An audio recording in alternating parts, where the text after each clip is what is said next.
Hi viewers, welcome to our channel. So CM Revanth Reddy గారికి supreme court నుండి ఓటుకు నేటు కేసులో అయితే నోటీసులు రావడం జరిగింది. మరి నోటీసులు ఎందుకు ఇచ్చారు, సో మరి ఏం జరగబోతుంది, సో ఈ అంశం మీద డిస్కస్ చేయడానికి ప్రజెంట్ మనతో పాటు సీనియర్ జర్నలిస్ట్ జయదేవ్ గారు ఉన్నారు. వారితో ఒకసారి డిస్కస్ చేద్దాం. సార్ నమస్కారం. సార్ నమస్తే సార్. మరి చీఫ్ మినిస్టర్ అయిన తర్వాత రేవంత్ రెడ్డి గారికి నోటీసులు రావడం జరిగింది సార్. మరి అది ఓటుకు నోటు కేసులో మరి ఏం జరగబోతుంది అంటారు, ఎందుకు ఈ నోటీసులు ఇచ్చింది సార్?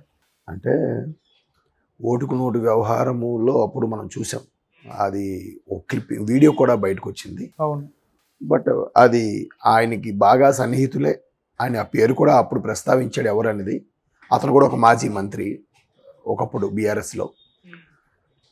సో ఆ వ్యవహారం ఇప్పుడు మళ్ళీ ఇంకో మాజీ మంత్రి దీని మీద సుప్రీంకోర్టుకి దాఖలు చేయడము, సుప్రీంకోర్టు నోటీసులు ఇచ్చింది.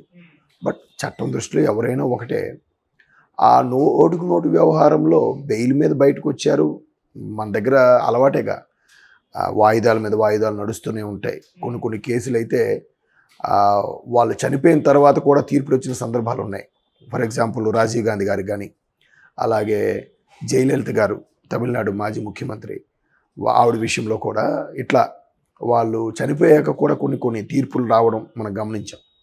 అయితే ఇప్పుడు ఏంటంటే ఈ ఓటుకు నోటు వ్యవహారం అప్పట్లో చాలా సీరియస్ ఇష్యూ అవ్వడం, అది దానికి సంబంధించిన వాయిస్ లీకేజ్లు కూడా బయటికి రావడం జరిగింది.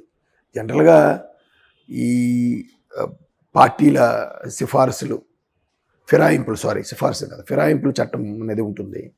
ఒక పార్టీని ఇంకో పార్టీకి వెళ్ళడము, ఒక పార్టీ నాయకుల్ని సరిపోతే ఇంకో పార్టీని ఆహ్వానించి తీసుకురావడం, బయటికి ఆహ్వానించి తీసుకురావడం ఉంటుంది. లోపల బ్రాకెట్లో కొనుక్కున్నారని అర్థం, అంతే కదా.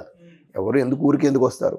మొన్న ఛత్తీస్గఢ్దా ఏది ప్రభుత్వం సంబంధించి ఆ ఎమ్మెల్యేలందరినీ కూడా ఇక్కడ హైదరాబాద్ దాచిపెట్టారు. అవును. జార్ఖండ్, బీహార్ జార్ఖండ్. సో ఎక్కడ జార్ఖండ్, ఎక్కడ హైదరాబాద్ కదా. దాన్ని మళ్ళీ ఇక్కడ నుంచి బస్సుల్లో తరలించి ఇక్కడే సేఫ్గా పెట్టడం జరిగింది. సో అవన్నీ ఏంటి, ఒక విధంగా రాజకీయంగా లబ్ధి కోసం, వీళ్ళు వేరే వాళ్ళకు అమ్ముడుపోకుండా ఉండడం కోసం తీసుకొచ్చి దాచిపెట్టడం అనేది ఒక ఆనవాయితీ. మొన్న తెలంగాణ ముఖ్యమంత్రిగా రేవంత్ రెడ్డి గారిని ప్రకటించక ముందు కూడా కొంతమంది ఎమ్మెల్యేలని దాచిపెట్టారు. మిగతా వాళ్ళు కానీ వేరే పార్టీ వాళ్ళు, ప్రతిపక్ష వాళ్ళు వెళ్ళి కొనేసే ఛాన్సెస్లు ఉన్నాయనే నేపథ్యంలో ఇటువంటి వార్తలు కూడా విన్నాం. సో అలాగే ఓటుకు నోటు కూడా అటువంటిదే ఒక విధంగా కదా.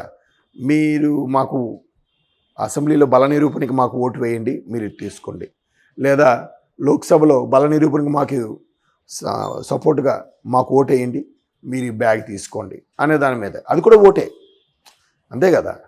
సో ఆ ఓటుకు నోటు వ్యవహారం రేవంత్ రెడ్డి గారిని ఇంకా వెంటాడుతూనే ఉంది. అది ముఖ్యమంత్రి అయినా ప్రధానమంత్రి అయినా ఎవరైనా ఎదుర్కోవాల్సిందే, తప్పదు. సో మన మాజీ మంత్రి జగదీష్ గారు వేశారు కాబట్టి అది ఇప్పుడు మన రాష్ట్ర కోర్టులోనే ఉంది. ఇక్కడ ఉండడం వల్ల, ఇక్కడ ఈయన ముఖ్యమంత్రి కాబట్టి ఏమైనా ఆయన ఇన్ఫ్లుయెన్స్ ఉపయోగించి దాన్ని ఆయనకు అనుకూలంగా మార్చుకోవచ్చు అనుకునే కొంతమంది భ్రమపడుతుంటారు. అంటే కోర్టులను కూడా ఇన్ఫ్లుయెన్స్ చేస్తున్నారని ఈ మధ్యకాలంలో కొన్ని వార్తల్లో వింటున్నాం. దాంట్లో వాస్తవం ఎంత ఉందో మనకు తెలియదు, కానీ దానికోసం మార్చాలని కూడా అంటున్నారు. ఇంతకుముందు ఆంధ్ర ముఖ్యమంత్రి జగన్మోహన్ రెడ్డి గారి విషయంలో కూడా హైదరాబాద్లో కోర్టు వ్యవహారం ఉంటే, హైకోర్టులో ఉంటే, ఇక్కడ ఈయన ఒకప్పుడు ముఖ్యమంత్రి కేసీఆర్ గారితో సాన్నిహిత్యం ఉన్న సంబంధం ఉన్న నేపథ్యంలో ఈయన కూడా కోర్టులు ప్రభావితం చేసే అంశం ఉంది. అందుకే ఈయన 10 ఏళ్ళుగా కూడా బెయిల్ మీదే ఉన్నాడు. ఈయన్ని పక్క రాష్ట్రం తమిళనాడుకు కానీ, లేదా అటువైపు కర్ణాటక కానీ, మహారాష్ట్రకు కానీ మార్చండి అని కూడా రఘురామకృష్ణరాజు గారు ఒక లేఖ రాశారు. సో ఇప్పుడు కూడా జగదీష్ రెడ్డి గారు ఇక్కడ ఉంటే ముఖ్యమంత్రి ఈయనే కాబట్టి ఇన్ఫ్లుయెన్స్ చేసే ఛాన్సెస్ ఉంటాయని పక్క రాష్ట్రాల కోర్టుకి మార్చమని పెట్టచ్చు. సో దాన్ని సుప్రీంకోర్టు విచారణలోకి తీసుకుంటుంది మధ్యంతర ఉత్తర్వుల కింద.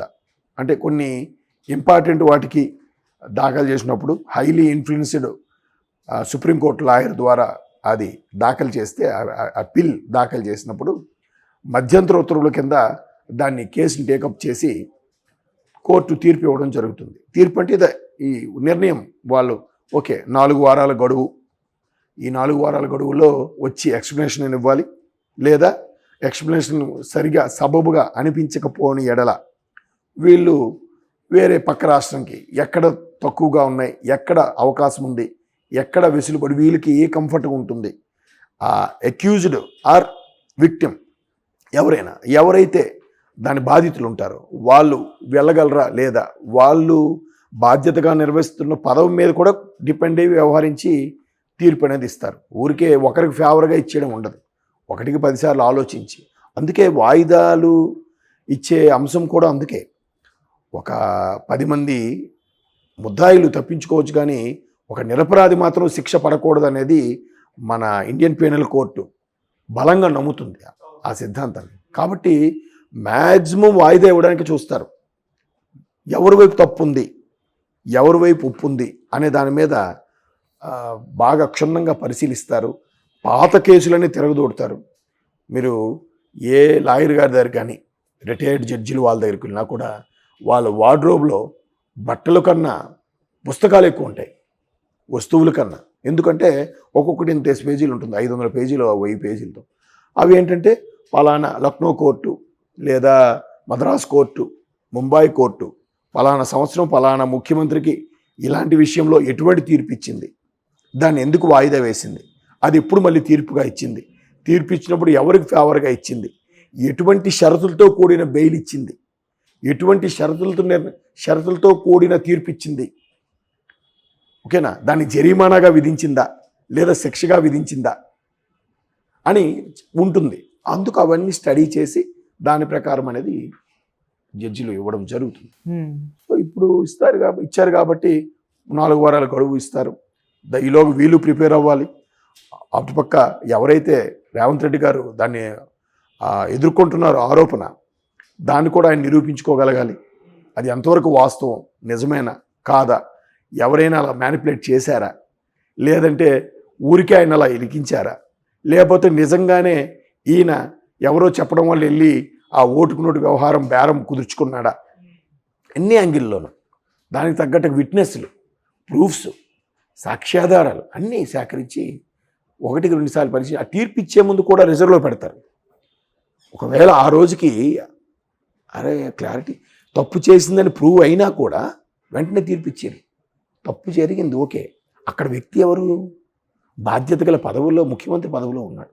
ఒక రాష్ట్ర భవిష్యత్తుని, రాష్ట్ర రాజకీయాల్ని, రాష్ట్ర ప్రజల మనుగడని శాసించే వ్యక్తి ముఖ్యమంత్రి కదా. మరి అలాంటప్పుడు ఎంత కీలకంగా నిర్ణయం ఉండాలి.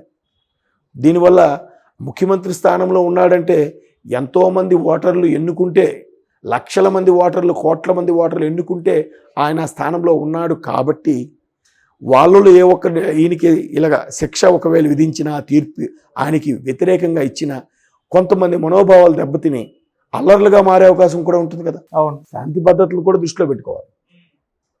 అర్థమవుతుందా? ఇన్ని యాంగిల్లో కూడా ఆలోచించి చేస్తారు. చూద్దాం. మరి బీఆర్ఎస్ ప్రభుత్వం మాజీ మంత్రి చేశారు కాబట్టి అది రేవంత్ రెడ్డి గారికి ఒక విధంగా సవాలే. ఎందుకంటే రేపు లోక్సభ ఎన్నికలు కూడా రానున్నాయి. ఇప్పుడు ఇది నిరూపించుకోగలిగితే రేపు లోక్సభ ఎన్నికల్లో కూడా ఆయనకి తిరుగులేని జెండా ఎగరేస్తాడు ఆయన. ఒక విధంగా ఆయనకు ఒక ఛాలెంజ్, టాస్క్. చూద్దాం. నటిసి ఆయన ఆ సాక్ష్యాధారాలు మనం కూడా అప్పుడు వీడియో క్లిప్పింగ్స్ కూడా కొన్ని చూసాం సోషల్ మీడియాలో గట్రా. అలా చూసినప్పుడు కూడా ఓకే ఈయన ఇట్లా ఈ వీడియో వచ్చింది, ఇది అంటే ఎంతకీ వీడియో అయితే వచ్చింది కానీ వాయిస్ క్లారిటీ లేదు, ఏ అంశం మీద మాట్లాడుతున్నారు అనేది కొంత అంత ఇది లేదు. చూద్దాం మరి అది ఆయన ఎంతవరకు నిరూపించుకోగలుగుతారో, ఆయన దాని నిజాయితీని కానీ ఆయన ఆ స్టేచర్కి, ముఖ్యమంత్రిగా ఆ హోదాకి ఒక అందం ఉండాలి. ఇటువంటి నెంతలు ఉన్నప్పుడు దాన్ని అధిగమించి వచ్చినప్పుడే ముఖ్యమంత్రిగా కూడా బాగా నెగ్గుకు రాగలుగుతారు.